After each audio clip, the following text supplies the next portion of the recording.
أعوذ بالله من الشيطان الرجيم.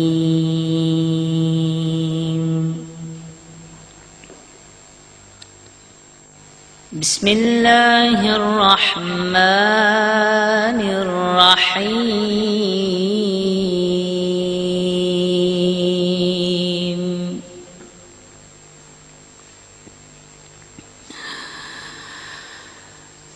قل هو الله أحد الله الصمد لم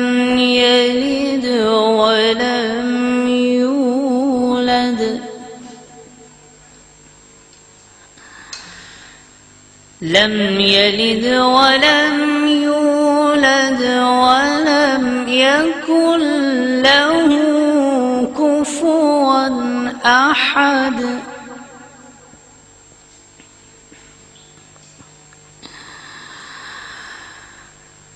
بسم الله الرحمن الرحيم.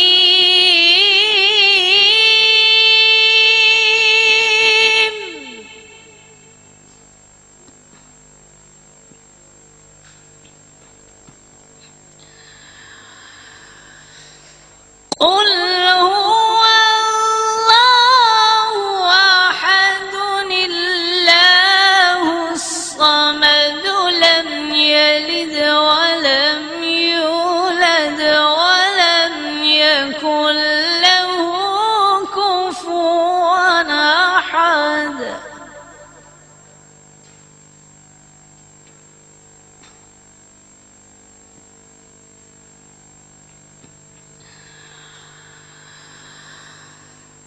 قل هو الله أحد الله الصمد لم يلد ولم يولد ولم يكن له كفوا أحد.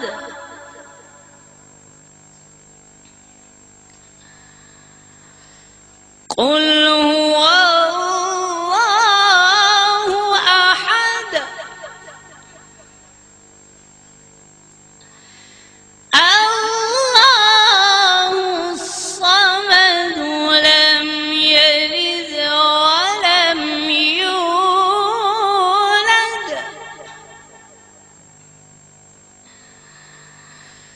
لم يلد ولم يولد ولم يكن له كفوا أحد.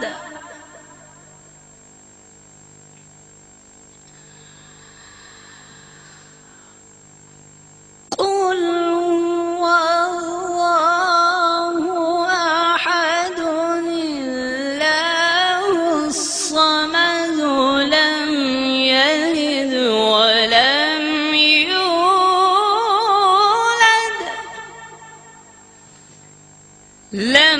يلد ولم يولد ولم يكن له كفوا أحد. صدق الله العظيم.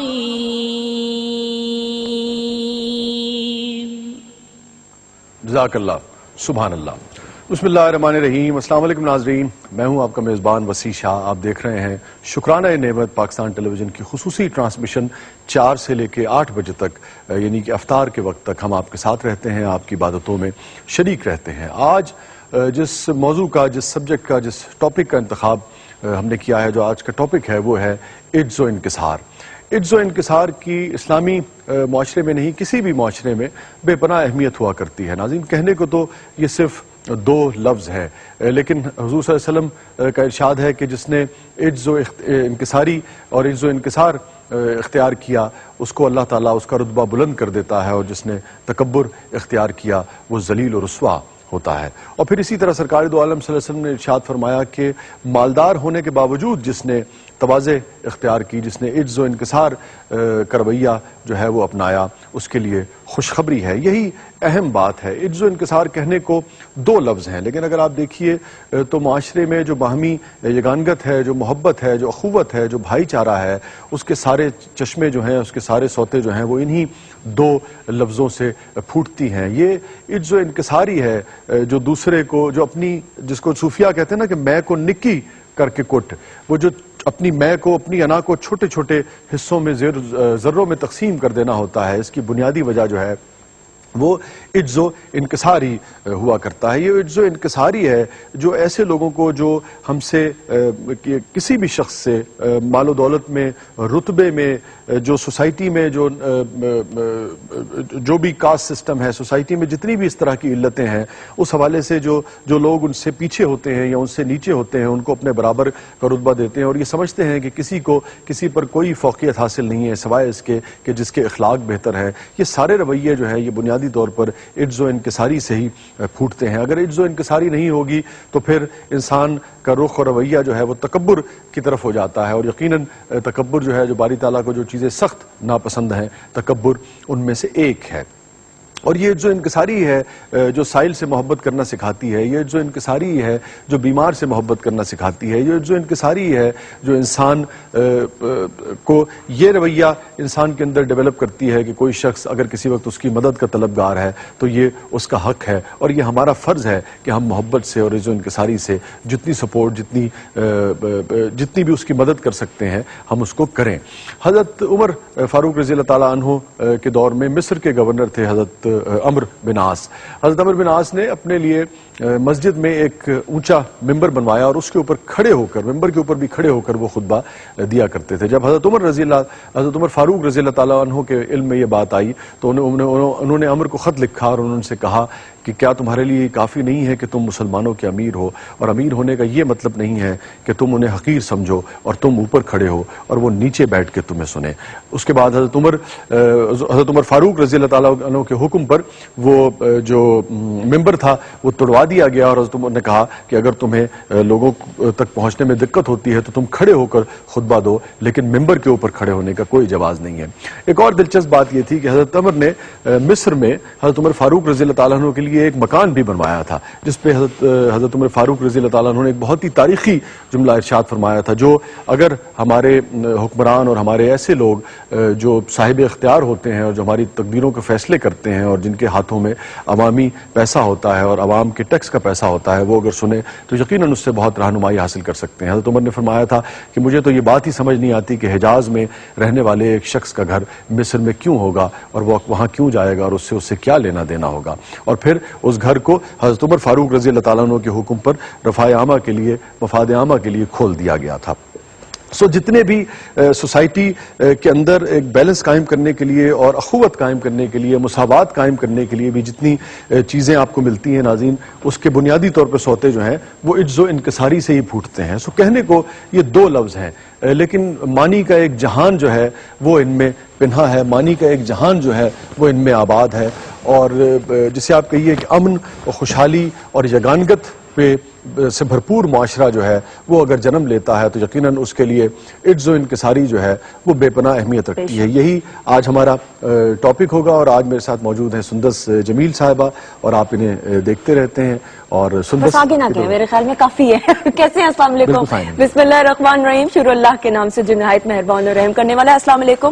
ایک دفعہ پھر آپ کی اور ہماری ملاقات ہو رہی ہے، اور میں یہی سوچ رہی تھی کہ بھئی ٹاپک تو اناؤنس ہو گیا، لیکن یہ پوچھنا وسیع سے فردر میں ٹرانسمیشن میں پوچھوں گی کہ یہ اتنا نور اور روپ جو آیا ہوا رمضان کے اندر، یہ بھابھی بہت اچھے کھانے بنا کے میرے خیال میں دے رہی ہیں، سحری کافی تگڑی آپ کر رہے ہیں میرے خیال میں. ہاں، اگر اس وجہ سے نور آتا ہے تو پھر تو پورے سال ہونا چاہیے. بھئی آپ نے گھر بھی جانا نا، اس لیے تھوڑی بہت تعریف کرنا بڑا ضروری ہے. میں تو کہہ رہا ہوں کہ پورے سال ہی وہ کرتی ہیں. بالکل صحیح. اچھا ناظرین، جس طرح وسیع نے ڈیٹیل میں آپ کو بتایا کہ آج کا ٹاپک کیا ہے، اکثر اوقات وسیع ہم دیکھتے ہیں کہ اگر ہم میں سے کوئی، ایون ہم ہو گئے یا عام معاشرے کے اندر بھی لوگ کسی مقام پر پہنچتے ہیں یا کوئی رتبہ حاصل کر لیتے ہیں یا کچھ گولز اچیو کر لیتے ہیں تو ان کے رویوں سے غرور اور تکبر جھلکنا شروع ہو جاتا ہے اور ان کے اندر عاجزی اور انکساری بالکل ختم ہو جاتی ہے.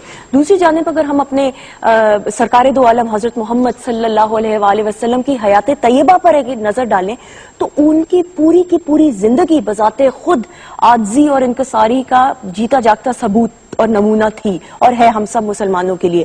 یعنی کہ وقت آنے پہ اپنے مبارک ہاتھوں سے وہ گھر کا کام بھی کیا کرتے تھے, جھاڑو بھی لگایا کرتے تھے, کپڑوں کی سلائی بھی کیا کرتے تھے, اور اگر جوتوں کا پیوند لگانا ہوتا تھا تو وہ بھی کیا کرتے تھے.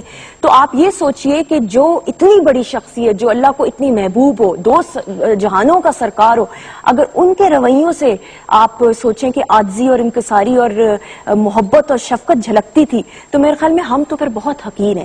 اور ہمیں کوشش یہ کرنی چاہیے, آج کی اس ٹرانسمیشن کا مقصد ہی ہے کہ ہم ڈیٹیل میں وہ تمام باتیں جانیں گے جو کہ ہم بیٹھ کے باتیں تو شاید ڈرائنگ رومز میں کرتے ہیں, لیکن جو تھوڑے بہت شک و شبہات ہمارے ذہنوں میں رہ جاتے ہیں اس ٹاپک سے ریلیٹڈ, تو آج ہم وہ جاننے کی کوشش کریں گے. اور آپ ہمیں لائیو کال ان بھی کریں گے.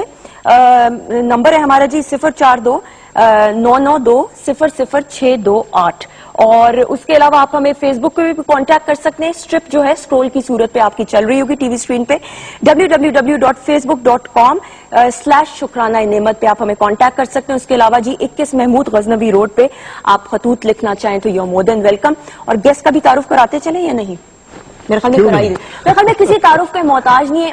ہمارے اور آپ کے بہت ہی پیارے اور ہماری شکرانہ نعمت کی ٹیم کے ممبر اگر میں کہوں تو غلط نہیں ہوگا, اور یہ مقبول جان صاحب, کیسے ہیں؟ السلام علیکم. اللہ صاحب السلام علیکم. Thank you so much for coming in. اور یہ صاحب, اور ان کے ساتھ تشریف رکھتے ہیں جی رضا الدین صدیقی صاحب, اگین ان کے بھی ہم شکر گزار ہیں. تھینک یو سو مچ رضا صاحب. اور معروف شاعر ہیں, کالم نگار ہیں, تھینک یو, اور ان سے ہم مزید گفتگو بھی کریں گے. اس کے علاوہ جی کچن کے سیگمنٹ کے اندر کیسی ہیں انم؟ بالکل ٹھیک. آپ تو بیٹھ ہی گئی ہیں, ابھی تو کھڑے ہونے کا کام آپ کا شروع ہے.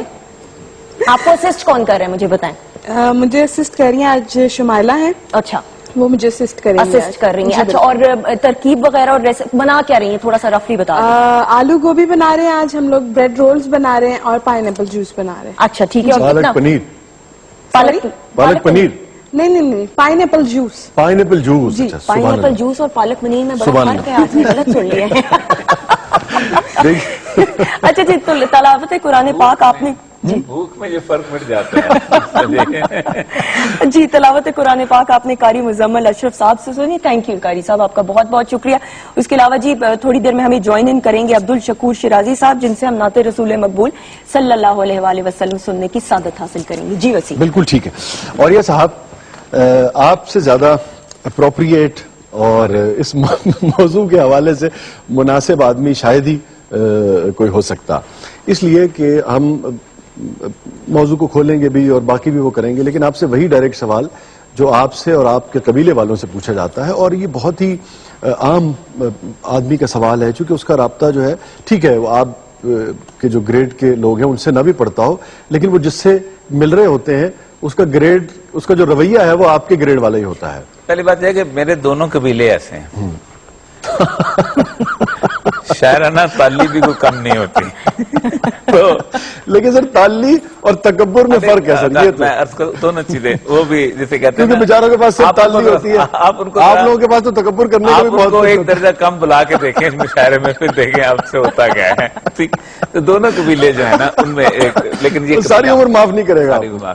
لیکن میرا جو سچی بات یہ ہے, دیکھیں تکبر بیسیکلی عجز اور انکساری ہے, انسانیت کے وجود کے آنے کے پہلے جرم کی ضد. ٹھیک, ابا واستکبر وکان من الکافرین. اللہ نے کہا سجدہ کرو, اور شیطان نے عاجزی کو چھوڑا اور تکبر اختیار کیا, اور وہ انکار کرنے والوں میں سے ہو گیا. کس کا انکار کیا؟ اس کائنات کے رب کا, کہ جس نے اسے بھی پیدا کیا تھا. تکبر کرنے والا شخص جو ہے وہ اپنے عجز کے مقابلے میں ہمیشہ دلیل ضرور لاتا ہے, اور دلیل اس نے یہ دی تھی کہ مجھے تم نے آگ سے بنایا ہے اور اس کو مٹی سے بنایا ہے.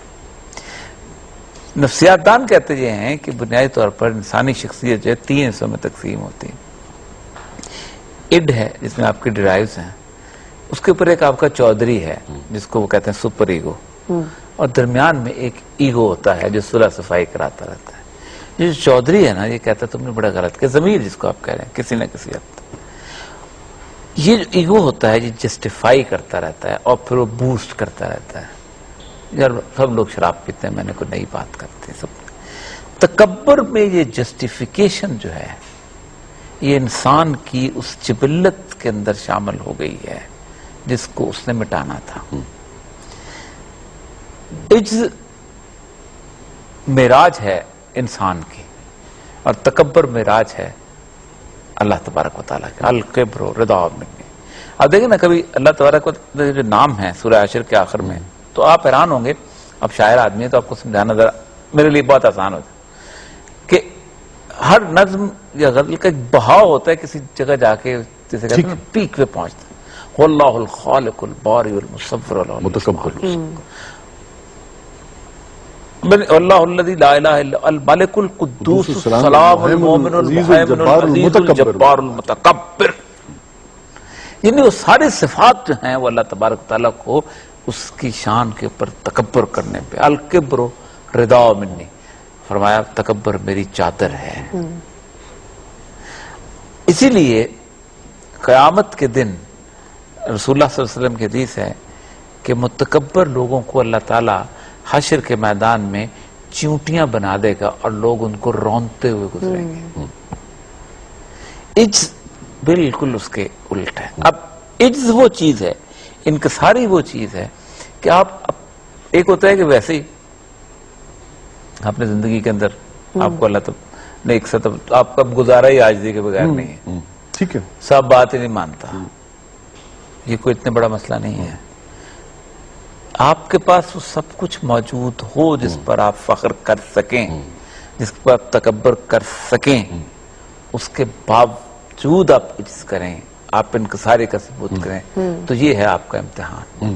ٹھیک، اس شخص کا امتحان نہیں ہے کہ جس کو بیچارے کو عجز کی دولت کے علاوہ راستہ ہی کوئی ٹھیک نہیں۔ جیسے سرکار نے فرمایا کہ مالدار ہوتے ہوئے بھی میرے جو قبیلے کے لوگ ہیں ان میں سے اگر کوئی عجز اختیار کرتا ہے تو وہ امتحان سے گزر کے اللہ تعالیٰ اس کو نصرت دیتا ہے۔ ٹھیک ہے، اور عجز کا اعلیٰ درجہ ہوا، اعلیٰ درجہ، اعلیٰ درجہ ہوا، اور آپ کے قبیلے کے لوگوں سے گلہ یہ ہے کہ کم ہی کم عجز کرتے ہیں، بہت کم کرتے ہیں۔ چھوٹے سے وقت کے بعد واپس آتے ہیں۔